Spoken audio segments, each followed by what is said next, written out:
काल संध्याकाळी मी फिरायला गेलो औरंगाबादमध्ये सिडकोमध्ये मायानगर नावाची कॉलनी आहे N2 मध्ये तिथे. एका दवाखान्याच्या समोर मला दिसलं की खेडेगावातून आलेलं एक जोडपं, म्हातारं जोडपं होतं. अत्यंत गरीब होतं. त्यांचे कपडे सुद्धा फाटलेले होते. ते दुःखी दिसत होते. कुणीतरी नातेवाईक ॲडमिट होतं म्हणून ते तिथे भेटायला गेले.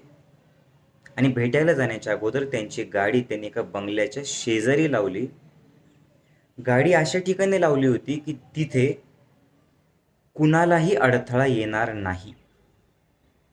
मी आपलं तिथून चकरा मारत होतो आणि चक्कर मारत असताना एक अर्ध्या पाऊण तासाने मी पुन्हा नेमकं तिथेच आलो आणि मला दिसलं ती बाई रडतीये. ते म्हातारं कपल जे होतं त्या गाडीच्या जवळ उभं होतं. म्हातारा डोक्याला हात लावून उभा होता आणि ती बाई डोळ्यात पाणी होतं. म्हटलं, काका काय झालं तुम्हाला? म्हणे, आमचे नातेवाईक इथे ॲडमिट झाले म्हणून आम्ही इथे आलो होतो.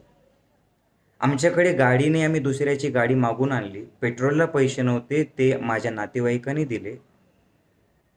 इथे मी गाडी लावली होती आणि गाडी लावल्याच्या नंतर आम्ही बाहेर आल्यावर आम्हाला दिसलं की गाडी पंक्चर आहे. आणि ती पंक्चर कशी झाली तर ते सांगत होते, इथे वर राहणारी जी बाई आहे इथे गाडी लावली म्हणून त्या बाईने तिच्या पोराला त्या टायरमध्ये खिळा ठोकायला लावला. मी सहज वर बघितलं तर ती बाई कुत्सितपणे हसत होती आणि रागारागाने बघत होती. मी म्हटलं, काका एक काम करा, तुमच्याकडे पैसे नाही आहेत ना, चला इथे पेट्रोल पंप आहे, तिथं मी तुम्हाला तुमच्या गाडीचं पंक्चर काढून देतो. तुम्ही चिंता करू नका, मी पैसे देतो. त्या लोकांसोबत मी तिथे गेलो, त्यांचं पंक्चर काढून दिलं, त्याचे पैसे दिले. त्या काकू त्या बाईला इतका तळतळाट देत होत्या, आम्ही कोणाचं काय वाईट केलं होतं, आम्ही तर गाडीच लावली होती, तिचं वाटोळं होईल, तिचं असं होईल, तिचं तसं होईल. मी हे सांगतो याच्यासाठी की खरंच आपलं हृदय एवढं संकुचित का झालं, इतकं छोटं का झालं?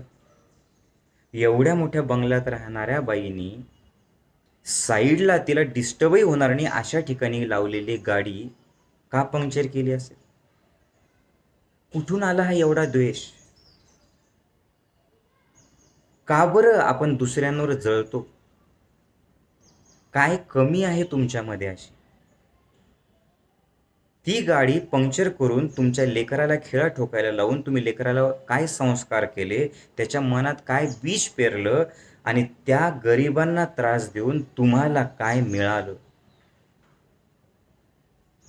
खरंच एवढा त्रास झाला तुम्हाला त्या गाडी तिथे लावण्याचा? माझा तर स्वभाव असा आहे की मी प्रत्येकाविषयी चांगलंच बोलतो, चांगलाच विचार करतो. मी त्या काकूंना सांगितलं की ताई, जाऊ द्या ना, तुमचं पंक्चर झालं ना, मी करून दिलं ना तुम्हाला, तुम्ही नका तळताळ देऊ. म्हणे, नाही, त्या बाईचं वाईट झाल्याशिवाय राहणार नाही. एक गोष्ट लक्षात घ्या, मनातलं आंतरिक समाधान हे पैशाने मिळत नाही. मोठा बंगला बांधला म्हणजे मिळत नाही, किंवा खूप भारीचे कपडे घातले आणि खूप मोठ्या पदावरती असेल म्हणजे मिळत नाही. त्याला सुद्धा काहीतरी पुण्यकर्म करावं लागतं.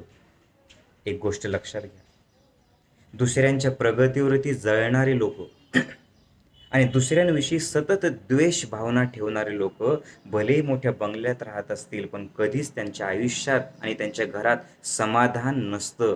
कुठले ना कुठले रोग असतात त्यांना. त्यांच्या घरात नेहमी वाईट घडत असतं. का बरं? हे माझं म्हणणं नाही आहे, निसर्गाचा नियम आहे, जशी करणी तशी भरणी. न्यूटननी सांगितलेलं आहे, action and reaction is equal and opposite. मी तर काय सांगतोय, तुम्ही वाईट कामं तर कधीच करू नका, पण दुसऱ्यांचं वाईट व्हायला पाहिजे असाही विचार कधीच करू नका. दुसऱ्यांनी मोठा बंगला बांधला, दुसऱ्यांनी गाडी घेतली, दुसऱ्यांचं चांगलं झालं, दुसऱ्याचं नाव झालं म्हणून ज्यांच्या ज्यांच्या मनामध्ये वाईट वाटतं ना, ते लोक आयुष्यात कधीच समाधानी आणि आरोग्यदायी राहू शकत नाही. त्यांच्या घरात नेहमी रिलेशनमध्ये प्रॉब्लेम असतात, त्यांच्या शरीरात आजार असतात, ते नेहमी चिडचिड करत असतात, जे खातात ते पचत नाही. अरे मला सांगा, तुम्ही जर विस्तव हातात धरला तर चटका बसणारच ना? तुम्ही कोळसा हातात धरला तर काळा होणारच ना तुमचा हात? मग दुसऱ्याविषयी जर मनात द्वेष भावना ठेवली, दुसऱ्याचं जर वाईट चिंतन केलं आणि अशा पद्धतीने जर जळकटपणा केला, तर तुमचं हृदय शांत राहील, तुमचं मन शांत राहील, तुमचं डोकं शांत राहील, तुमचं चित्त शांत राहील, तुमचं घर शांत राहील. विचार करायचा. अरे काय कमी आहे तुमच्याकडे? आणि आज तर असं झालेलं आहे की जेवढे मोठे मोठे शहर आहेत आणि मोठे मोठे बंगले आहेत, तितकं आपलं हृदय संकुचित करून टाकलेले आपण. आपल्या लहानपणी आपण कधीच फोन न करता जायचो एकमेकांकडे. आज जवळच्या मित्राला सुद्धा फोन करून विचारावं लागतं, येऊ का, डिस्टर्ब तर होणार नाही ना? या मोठ्या मोठ्या बंगल्यामध्ये संकुचित मनाचे लोक राहतात. अरे आजही खेडेगावात तुम्ही जा, खेडेगावात गेल्याच्या नंतर सगळे तुमची आवभगत करतात. जे काही आहे ते देण्याचा प्रयत्न करतात. हे हात देण्यासाठी आहे, हे मन सर्वांना सामावून घेण्यासाठी आहे, हे हृदय प्रेम वाटण्यासाठी आहे, हे डोळे चांगले पाहण्यासाठी आहे, हे कान चांगलं ऐकण्यासाठी आहे आणि हे तोंड चांगलं बोलण्यासाठी. काय होणार आहे हो दुसऱ्याचं नुकसान करून? तुम्हाला काय मिळणार आहे असं? मला गॅरंटी निश्चित त्या बाईच्या घरात काही ना काहीतरी प्रॉब्लेम असतील. का बरं? कारण ज्याची वृत्तीच अशी आहे जळकटपणा, ज्याची वृत्तीच अशी आहे की दुसऱ्याचा द्वेष करायचा, लक्षात घ्या, निसर्गाचा नियम आहे, ते कधीच शांत राहू शकत नाही. अरे साधं आपल्या कंपाऊंडमध्ये लावलेलं झाड, त्याचा पाला दुसऱ्याच्या कंपाऊंडमध्ये पडतो म्हणून ते तोडायला लावणारे लोक आहेत. बघा तुम्ही, काय असं होणार आहे? एकीकडे स्टेटस ठेवतील ते वृक्षारोपण करा, पण झाडाचा पाला म्हणजे त्यांना कचरा वाटतो. बाहेरच बोर्ड लावून ठेवलेले कुत्र्यापासून सावधान. अरे मनाचा थोडा मोठेपणा दाखवा. जे कोतेपणाने जगतात ना, नेहमी त्यांना कुठल्या ना कुठल्या संकटाला सामोरं जावं लागतं. पैसे मिळवणं म्हणजे सगळ्या गोष्टी मिळवणं नाही. कसं मिळणार हो पैशातून समाधान मिळणार? सांगा मला. अरे सगळ्यात शेवटी दवाखान्यामध्ये सगळ्यात स्पेशलिस्ट डॉक्टर साहेब सुद्धा अनेकदा असं सांगतात, बाबा रे, अब सिर्फ दवा नहीं चलेगी, दुआ चाहिए. लक्षात ठेवा, मी पुन्हा सांगतोय. एक वेळ कोणाचा आशीर्वाद लागेल की नाही लागेल माहिती नाही, पण एखाद्याचा हृदयापासून निघालेला तळतळाट आहे ना, तो लागतो म्हणजे लागतोच. असं कधीच वागू नका की दुसऱ्याला तळतळाट तुम्हाला द्यावा असं वाटेल. आणि तुम्ही चांगलं काम करत असताना मग लोक तुम्हाला शिव्या देतात, लोक तुमचा तिरस्कार करतात, लोक तुम्हाला वाईट विचार करतात तुमच्याबद्दल. तुम्ही त्याची चिंता करू नका, पण तुम्ही तुमच्या तुमच्या मार्गावरती चालत राहा. मी जे सांगतोय ते समजतंय का तुम्हाला? कारण जळणं, मला सांगा, जळकटपणा करणं, दुसऱ्याच्या प्रगतीवरती जळणं म्हणजे स्वतःला जाळणं आहे. आणि याच्यासाठी आहे ना, पहिल्यांदा एक गोष्ट पाहिजे, शिकवून येत नसतं. आज इतके इतके सगळे आजार जे आलेले आहेत ते काय येत आहेत? कारण ही वृत्ती. अरे वाया गेलं तर चालेल, 4-6 पोळ्या वाया जाऊ देतात तुम्ही, फेकून देतात, पण दुसऱ्याला द्यावंसं वाटत नाही तुम्हाला. लाखो रुपये दवाखान्यात खर्च करतात, पण चांगल्या कार्याला कुठे 1 रुपया द्यावासं वाटत नाही. काय संस्कार करतायत तुम्ही तुमच्या लेकरांवरती, तुमच्या मुलांवरती? अरे आपलं घर वृंदावन पाहिजे, गोकुळ पाहिजे. 2-4 लोक आपल्या घरात जेवून जायला पाहिजे. प्रत्येकाला आपलं घर आपलंसं वाटलं पाहिजे. आपलं घर जे आहे ना, तुम्ही आहात आता घर आहे. तुम्ही नसताल तेव्हाही घर राहणार आहे. तुम्ही काही दिवसाचे पाहुणे येतो, तुम्ही काय मी काय. मग काही दिवस आपण आलेलो आहोत या घरामध्ये वास्तव्य करण्यासाठी. या घराला घर पण पाहिजे की नाही पाहिजे? आज तुम्ही बातम्या वाचतायत ना, मोठ्या मोठ्या बंगल्यामध्ये म्हातारी एकटे राहतात. त्यांचे सो कॉल सोफिस्टिकेटेड सगळे इंजिनियर किंवा दुसरे पोरपोरी दुसऱ्या देशांमध्ये राहत असतात. हे इकडं सडून मरतं, पण तरी सुद्धा कुणाला कळत नाही. इतका एकटेपणा का आलाय? तुम्हाला बोलायला सुद्धा कोणी नाहीये. मध्ये पेपरला बातमी आली होती की ती बाई सडून मेली. 4-6 दिवसाच्या नंतर कळालं, वास येतो म्हणून. पोलिसांनी लॉक तोडलं, बघितलं तर ती म्हातारी मेली होती. त्यांची मुलगी मुलगा कोण अमेरिकेत होतं. तिने सांगितलं तुम्ही क्रियाकर्म करून घ्या, मी येऊ शकत नाही.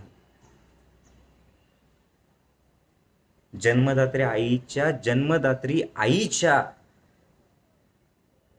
मृत्यूच्या वेळेला सुद्धा येऊ शकत नाही. आज मेल्याच्या नंतर सुद्धा तुम्ही बघा, 4 लोक खांद्यात द्यायला नसतात, स्वर्गरथाला बोलवावं लागतं. अरे तुम्ही किती पैसे कमवले याच्यापेक्षा किती मित्र कमवले याच्यावरती तुमचं जीवन आहे. तुम्ही किती मोठं घर बांधलं याच्यापेक्षा तुमच्या घरामध्ये किती माणसं आनंदाने येऊ शकतात, राहू शकतात, किती माणसांना तुमचं घर आपलंसं वाटतं याच्यावरती त्या घराचं स्वास्थ्य ठरतं. दुसऱ्यांचं चांगलं झाल्याच्या नंतर तुम्ही हृदयापासून त्यांना त्यांना शुभेच्छा देतात का, की वर एक आणि मनात एक असतं? लक्षात घ्या, जिथे अन्याय होतो तिथे सहन करा असं मी सांगत नाहीये, पण खरंच खूप मनापासून तुम्हाला सांगतोय की हा जळकटपणा, हा द्वेष मनातून काढून टाकावा. काय इतकं जळकटपणा आहे? दुसऱ्याचं चांगलं झालं बस आपल्याला त्रास. कशामुळे? काय काय काय शिकतायत तुम्ही? एकीकडे देवाच्या पाया पडायचे, एकीकडे देवाचे सत्संग ऐकायचे, एकीकडे स्वतः सत्संग घ्यायचे, आणि दुसऱ्याचं चांगलं झालं की त्याला त्रास. अनेक लोक आहेत असे यूट्यूब बघणारे, जे यूट्यूबवरती येतातच का बरं? तर जे काही व्हिडिओ दिसतील त्यांना बस त्याच्यात डिसलाईक करतात. डिसलाईक केलं की त्यांच्या मनाचं समाधान मिळतं त्यांना. कुठली वृत्ती? आपल्या कंपाऊंड मधला कचरा दुसऱ्याकडे टाकून द्यायचा, कुठली वृत्ती? मंदिरात जाऊन चपला चोरायच्या, कुठली वृत्ती?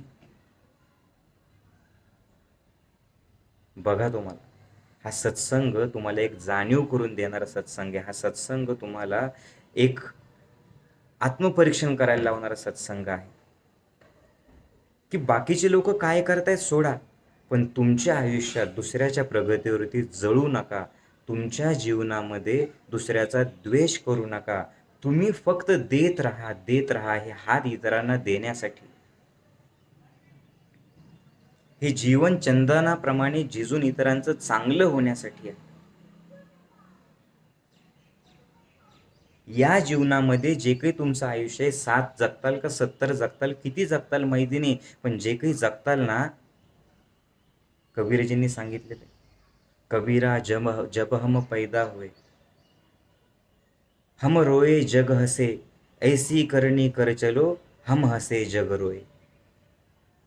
जे काही आयुष्य ते असं जगा की ज्यावेळेस तुम्ही इथून मरताल ना, तर मरताना लोकांना असं वाटलं नाही पाहिजे साला बरं झालं मेला. तुम्ही आनंदाने मरायला पाहिजे आणि लाखो लोक तुमच्यासाठी रडायला पाहिजे की नाही, यांचं सानिध्य आम्हाला प्रेरणा देणारं होतं. नाही आम्ही चांगलं वागतो माऊलीजी, तो त्रास देतो. अरे चांगल्या वागणाऱ्यालाच जास्त त्रास होतो. ज्ञानयोगाचं काम करत असताना किती त्रास होतो, किती विरोध होतो किती लोकांचा. पण मी कधीच विरोध करणाऱ्या लोकांना, शिव्या देणाऱ्या लोकांना मी कधीच मनात सुद्धा येऊ देत नाही. मी तेवढंच सांगतो की बस परमेश्वरा, सगळ्यांचं चांगलं कर, त्यांना सद्बुद्धी दे. तुम्ही रस्त्याने चालत असताना 10 लोक तुम्हाला विरोध करणारे लोक असतील, जिथे आवश्यक आहे तिथे स्टँड घ्या, तिथे अन्याय सहन करू नका, पण द्वेष कधीच करू नका.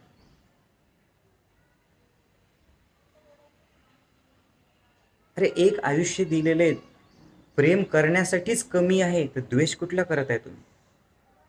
सांगा ना मला. आणि चांगलं काम करणाऱ्याला त्रास जास्त असतो, पण चांगलं काम करणाऱ्याला तो त्रास वाटत नाही, तो जीवनाचा एक भाग असतो असं त्याला वाटतं. ज्ञानेश्वर माऊलींना किती छळलं, किती छळलं, किती छळलं. मला एक सांगा, तुमच्याविषयी वाईट कोणी बोललं तर वाईट बोलल्याच्या नंतर तुम्ही कधी चांगला विचार करता?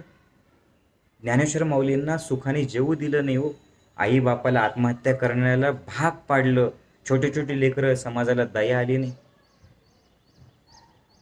नीट जेवू दिलं नाही, त्याच्यात माती मिक्स केली. पण याच ज्ञानेश्वर माऊलींनी काय सांगितलं? पसायदान मागितलं. ज्ञानेश्वरीच्या 9,000 ओळीमध्ये एका तरी ओळीमध्ये लोकांचं वाईट व्हायला पाहिजे असं आहे? नाही. आणि पसायदानामध्ये काय सांगितलं? जो जे वांछील तो तेला हो प्राणी जात, ज्याला जे पाहिजे ना परमेश्वरा त्याला ते मिळू दे. आणि हे समाधान, हा आनंद, हे दुसऱ्याच्या आनंदात आपला आनंद शोधणं, दुसऱ्याच्या चेहऱ्यावरती स्मितहास्य आपल्यामुळे फुलवणं, त्याचं येणं आपल्यामुळे, दुसऱ्याचं दुःख दूर करण्याचा प्रयत्न करत राहणं, याच्यात जो आनंद आहे ना तो कशातच नाही.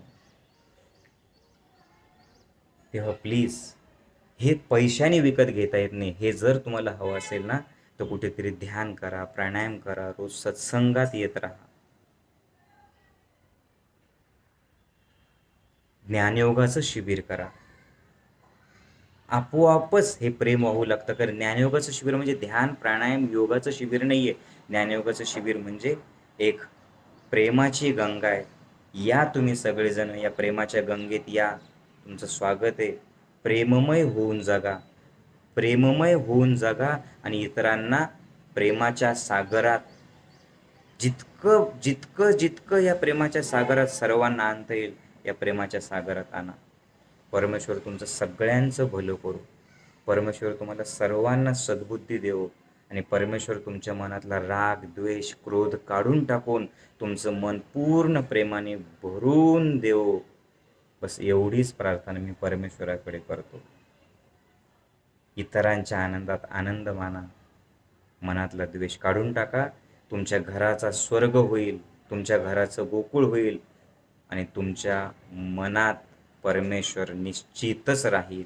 बस याची जाणीव ठेवा. जय गुरुदेव.